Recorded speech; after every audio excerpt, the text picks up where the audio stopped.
기대해 나에게 주신 하루를 때론 피곤하고 일어나기 싫고 널 깨우는 알람 소리에 짜증도 나겠지만 안녕하세요. 오늘도 푸른 말씀 임세휘 목사입니다. 반갑습니다. 주무시지 않고 나를 지키셨네. 오늘을 나에게 주셨네. 새 말씀 안에 주가 주신 사랑과 은혜와 능. 오늘 우리가 은혜 받을 하나님 말씀은 잠언 9장 1절로 6절까지 말씀입니다. 지혜가 그의 집을 짓고 7 기둥을 다듬고 짐승을 잡으며 포도주를 혼합하여 상을 갖추고 자기의 여종을 보내어 성중 높은 곳에서 불러 이르기를 어리석은 자는 이리로 돌이키라. 또 지혜 없는 자에게 이르기를 너는 와서 내 식물을 먹으며 내 혼합한 포도주를 마시고 어리석음을 버리고 생명을 얻으라. 명철의 길을 행하라 하느니라. 아멘. 오늘 우리가 살펴본 잠언 9장 말씀은요, 두 여인을 등장시킵니다. 그 두 여인이 각각 자기의 상을 차려놓고 사람들을 초청하기 시작합니다. 그런데 본문을 좀 읽어보다 보면 이 두 여인이 실존하는 그 여자들이 아니라 지혜와 어리석음을 이 두 여인을 통해서 의인화시킨 것을 알 수 있어요. 첫 번째, 지혜라는 여인이 베푼 상의 특징이 있습니다. 1절에 뭐라고 하냐면 지혜가 그의 집을 짓고 7 기둥을 다듬고 라고 말하고 있어요. 그러니까 장엄한 집을 짓고 잔치를 준비하는 장면이죠. 2절에 보니까 짐승을 잡았대요. 먹을 것이 풍성한 것 같아요. 포도주를 혼합하여 상을 갖추었다. 마실 것도 풍성합니다. 그러니까 지혜가 배설한 잔치는 그 특징이 먹을 것도 풍성하고 또 마실 것도 풍성하고 또 6절에 보니까 생명을 얻으라. 명철의 길을 행하라.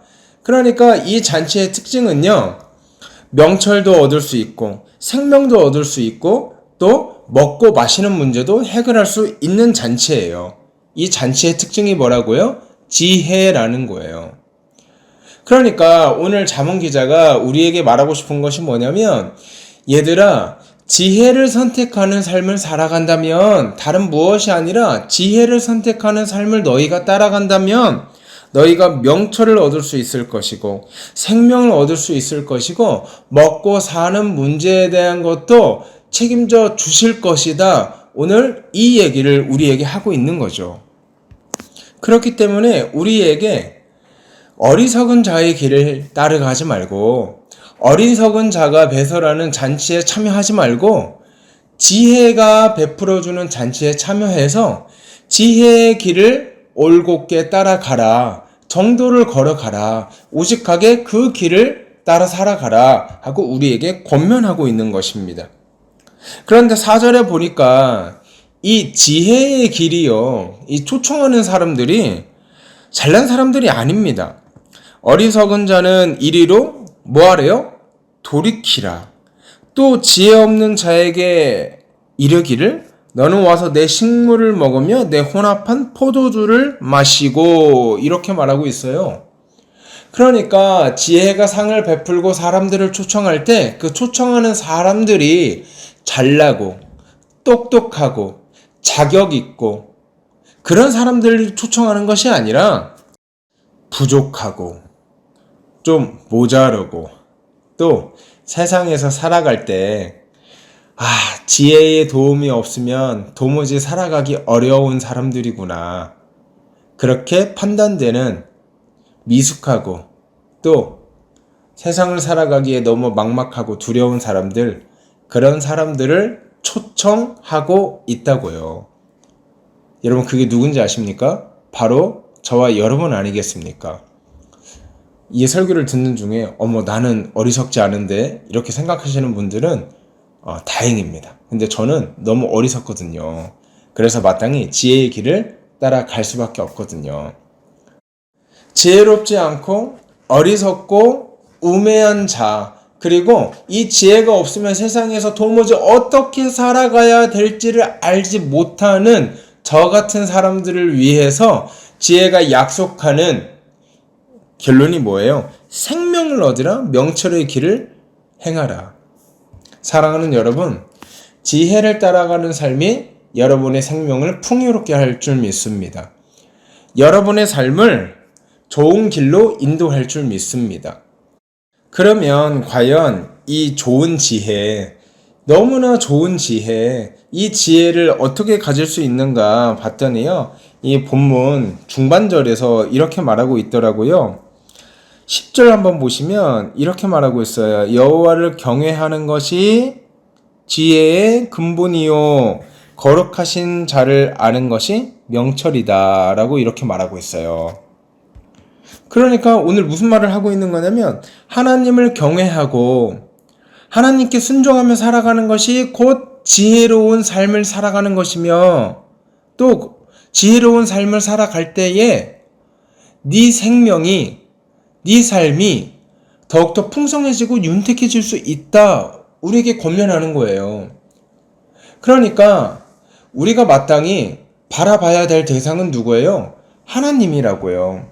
하나님께 순종하고 하나님의 어떤 것을 기뻐하실까를 날마다 고민하며 하나님의 기쁨이 나의 기쁨이 되고 하나님의 마음이 있는 곳에 내 마음이 가도록 하는 것, 이것이 지혜로운 명철을 얻는, 생명을 얻는 선택이라고요.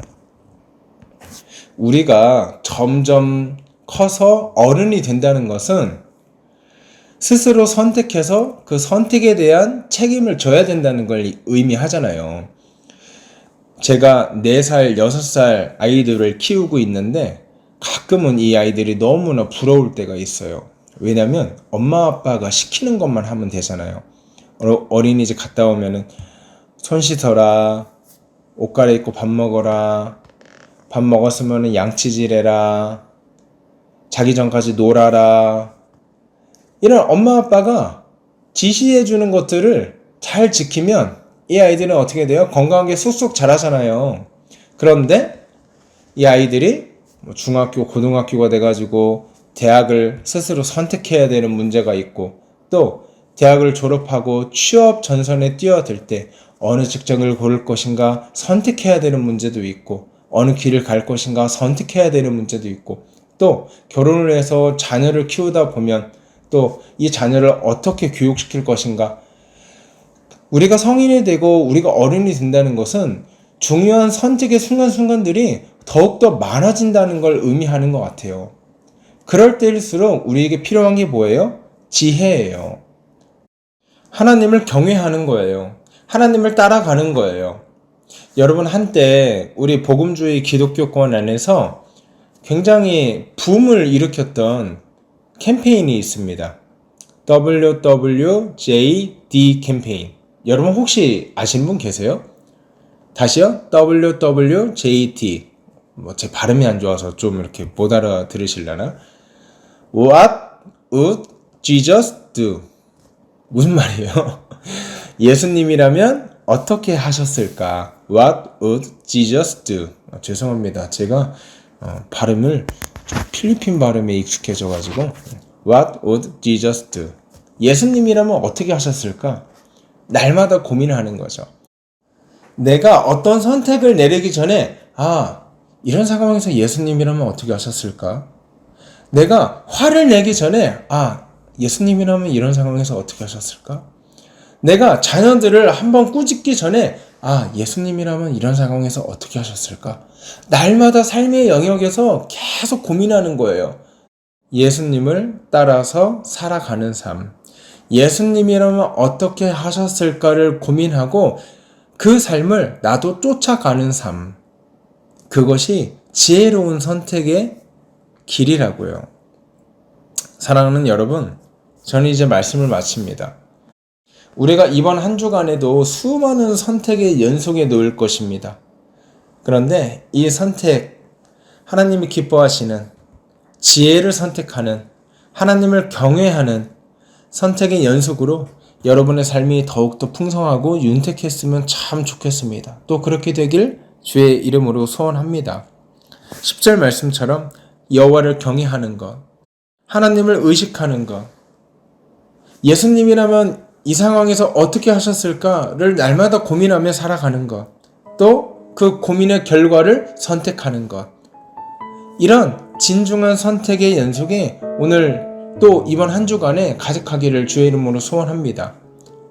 바로 그렇게 살아갈 때 오늘 1절에서 6절 말씀처럼 우리에게 약속하신 바대로 생명을 얻고 삶이 평화롭게 되고 명철의 길도 얻고 또 하나님께서 우리의 먹고 사는 문제를 가득 책임져 주시기 원합니다. 그렇게 살아가는 복되고 귀한 한 주 되기를 주의 이름으로 소원합니다.